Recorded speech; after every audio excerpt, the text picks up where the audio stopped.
పూర్తి వివరాలు చూసే ముందు మా ఛానల్ ని సబ్స్క్రైబ్ చేయడం మర్చిపోకండి. శ్రీ గురుభ్యో నమః.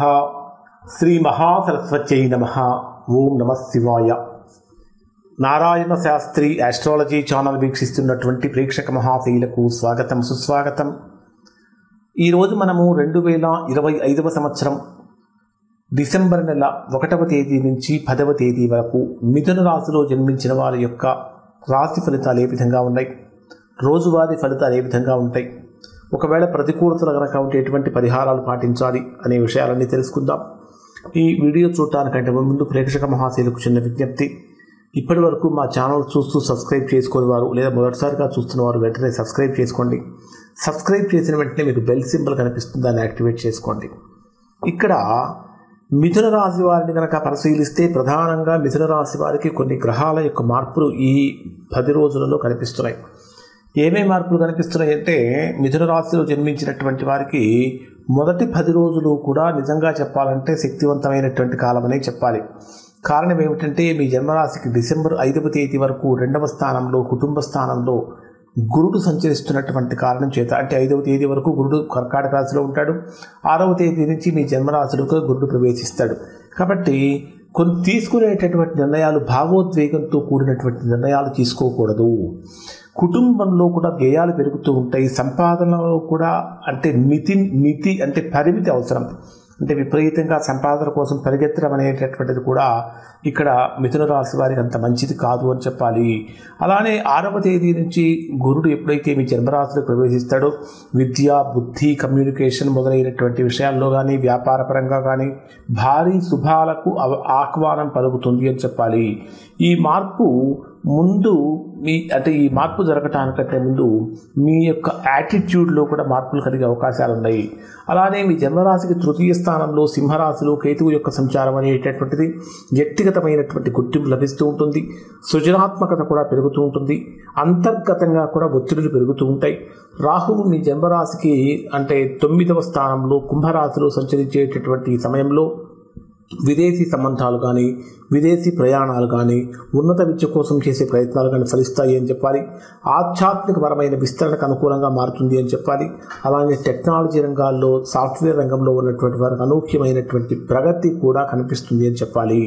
ప్రధానంగా తీసుకుంటే రవి, శుక్రుడు, కుజుడు మరియు 27వ తేదీ నుంచి బుధుడు, ఈ గ్రహాలు మీకు 6వ స్థానంలో సంచరించేటప్పుడు ఏం జరుగుతుందంటే, 6వ స్థానం అనేది రోగస్థానము, పాపస్థానము, శత్రుస్థానము. రవి, కుజ, శుక్ర గ్రహాలు అక్కడే ఉన్నాయి. అలానే ఈ 7వ తేదీ నుంచి బుధుడు కూడా 6వ స్థానంలో ప్రవేశిస్తాడు. 6వ స్థానం అనేది రోగస్థానము, పాపస్థానము, శత్రుస్థానం కాబట్టి ఆరోగ్యపరమైనటువంటి విషయాలలో జాగ్రత్తలు పాటించాలి. సాధ్యమైనంత వరకు అసూయ, ద్వేషాలు వదిలిపెట్టడం అనేది మిథున రాశి వారికి ప్రధానంగా చెప్పదగిన సూచన. కారణం ఏంటంటే 6వ స్థానంలో సంచరించేటటువంటి గ్రహాలు అసూయ, ద్వేషాలు అనేటటువంటివి పెంచుతాయి. అలానే మీ రాశ్యాధిపతి అయినటువంటి బుధుడు కూడా 7వ తేదీ వరకు తులారాశిలో ఉండటం, తర్వాత వృశ్చిక రాశిలోకి ప్రవేశిస్తాడు. కాబట్టి ఏదైనా చర్చలు కానీ, ఒప్పందాలు కానీ, కమ్యూనికేషన్స్ కానీ శ్రేయస్కరంగానే మారుతుంది. 7వ తేదీ తర్వాత వృశ్చిక రాశిలోకి ప్రవేశించిన తర్వాత మాట్లాడేటటువంటి మాటల్లో చాలా జాగ్రత్తలు పాటించాలి. సంబంధాలలో నిజాయితీ అనేది చాలా అవసరంగా మారుతుంది. అలానే చేసేటటువంటి ప్రతి ఆలోచన కూడా విశ్లేషణాత్మకంగా చేయాల్సి ఉంటుంది. ఇక్కడ కుజుడు యొక్క ప్రభావాన్ని కనుక పరిశీలిస్తే 7వ తేదీ రాత్రి 8 గంటల వరకు 8 గంటలకి మీ జన్మరాశికి 7వ స్థానంలో ప్రవేశిస్తాడు. కుజుడు 7వ స్థానంలో అంటే ప్రధానంగా వివాహకారక గ్రహం ఏమిటంటే కుజ, శుక్ర గ్రహాలు. ఎప్పుడైతే కుజుడు మీ జన్మరాశికి 7వ స్థానంలో ప్రవేశిస్తాడో మరలా వివాహపరమైనటువంటి ఆలోచనలు మొదలవుతూ ఉంటాయి. వివాహ ప్రయత్నాలు కూడా సక్సెస్ అవుతూ ఉంటాయని చెప్పాలి. కానీ ఆల్రెడీ సమస్యలతో ఉన్నటువంటి వారికి కుటుంబ జీవితంలో మరలా సమస్య యొక్క తీవ్రత కొద్దిగా పెరిగే అవకాశం ఉంటుంది. కాబట్టి కొంచెం జాగ్రత్తలు పాటించండి. ఇక డే వైజ్ ప్రిడిక్షన్స్ కనుక మనం పరిశీలించినట్లయితే డిసెంబర్ 1వ తేదీ ఉదయం నుంచి రాత్రి 11:15 వరకు ఉండేటటువంటి సమయంలో ఇక్కడ మీకు అంటే మీ జన్మరాశికి 10వ స్థానంలో సంచరించేటటువంటి చంద్రుడి యొక్క ప్రభావం కారణం చేత కెరియర్ పరంగా కానీ బాధ్యతలు కానీ అదనంగా పెరుగుతూ ఉంటాయి. పై అధికారులతో మాట్లాడేటప్పుడు చాలా జాగ్రత్తలు పాటించాలి. అనవసరమైనటువంటి విషయాలను వేలు పెట్టకుండా ఉండటం అనేది చాలా ప్రధానంగా చెప్పదగిన సూచన. కానీ మీరు చేస్తున్నటువంటి పనిలో మీకంటూ ఒక ప్రత్యేకమైనటువంటి గుర్తింపు కూడా వచ్చే అవకాశం కూడా కనిపిస్తుంది.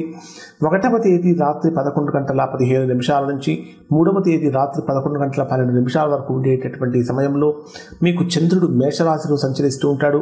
ఇది మీకు లాభస్థానంలో సంచరించేటటువంటి కారణం చేత మిత్రలాభం పెరుగుతుంది, సోదర లాభం పెరుగుతుంది, అనేక రకాలైనటువంటి అనుకూలతలు పెరుగుతూ ఉంటాయి అని చెప్పాలి. అలానే గ్రూప్ రాజకీయాలు చేయటం అనేటటువంటిది ప్రధానంగా, అంటే వాటికి దూరంగా ఉండటం అనేది ప్రధానంగా చెప్పదగిన సూచన. మనస్సులో ఏదైతే భావం ఉంటుందో దాన్ని ఓపెన్గా ఎక్స్ప్రెస్ చేయాలి తప్ప అంటే పరోక్షంగా అటువంటి భావాలు ఎక్స్ప్రెస్ చేసినట్లయితే తద్వారా ప్రతికూలమైన ఫలితాలు పొందే అవకాశం ఉంటుంది. 3వ తేదీ రాత్రి 11:12 నుంచి 5వ తేదీ రాత్రి 10:18 వరకు ఉండేటటువంటి సమయంలో అంతర్గతమైనటువంటి అశాంతి పెరుగుతూ ఉంటుంది. ఆధ్యాత్మికపరమైన ఆలోచనలు పెరుగుతూ ఉంటాయి. ఎక్కువగా చెప్పాలంటే ఒంటరిగా ఉండాలనేటటువంటి కోరిక, భావన బలంగా పెరుగుతుందని చెప్పాలి. శరీరం కూడా, అంటే శారీరకంగా కానీ మానసికంగా కానీ విపరీతమైన అలసట కూడా పెరిగే అవకాశం ఉంటుంది. రహస్య శత్రువులు కూడా బయటపడే అవకాశం ఉంటుంది.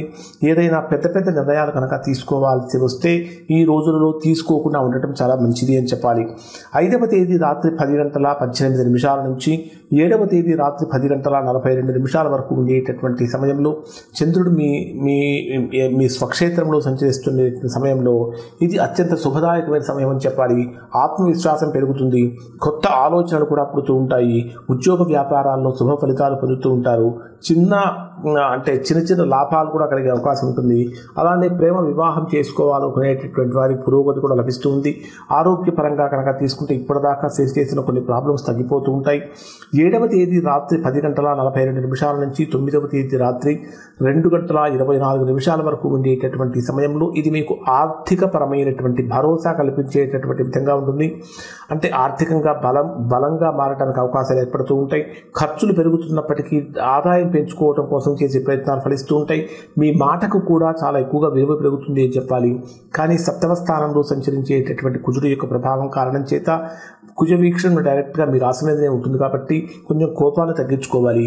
9వ తేదీ రాత్రి 10 నుంచి 9వ తేదీ రాత్రి నుంచి 10వ తేదీ రాత్రి వరకు ఉండేటటువంటి సమయాన్ని కనుక మనం పరిశీలించినట్లయితే ఇది చిన్న చిన్న ప్రయాణాలు లాభదాయకంగా మారుతూ ఉంటాయి. పరిచయాలు పెరుగుతూ ఉంటాయి. సోదరులతో సంబంధాలు మెరుగుపడతాయి అని చెప్పాలి. ఇక్కడ మిథున రాశిలో జన్మించినటువంటి వారు కొన్ని చిన్న ప్రతికూలతలు కూడా చెప్పాము. ఆరోగ్యపరంగా కానీ మిగిలిన భార్యాభర్తల విషయంలో కానీ కొన్ని చిన్న ప్రతికూలతలు కూడా చెప్పడం జరిగింది. ఇవి తొలగిపోవాలి అంటే ఖచ్చితంగా బుధవారం రోజున పసుపు రంగు, అంటే ఆకుపచ్చ రంగు వస్త్రాలు కనుక దానంగా సమర్పించినట్టయితే చాలా మంచిది. ఖచ్చితంగా కుజుడు యొక్క ప్రభావం కనుక తగ్గాలి అంటే హనుమాన్ చాలీసా పారాయణం చేయటం చాలా మంచిది. ఇంకా చెప్పాలంటే పాలు కనుక దానం ఇచ్చినట్టయితే, పాలు బియ్యం ఈ రెండు కనుక దానంగా సమర్పించినట్లయితే, ముఖ్యంగా ఇవి సోమవారం రోజున కనుక సమర్పించినట్లయితే సంపూర్ణమైనటువంటి చంద్రగ్రహ శాంతి కూడా జరుగుతూ ఉంటుంది. అలానే రాహుకేతువుల యొక్క పరిహారం కోసం నల్ల నువ్వులు దానం చేయడం అనేటటువంటిది కూడా చాలా మంచిది. ఇప్పుడు చెప్పినటువంటి ఫలితాలు దాదాపుగా 90% మందికి 90% ఫలితాలు వర్తిస్తాయి.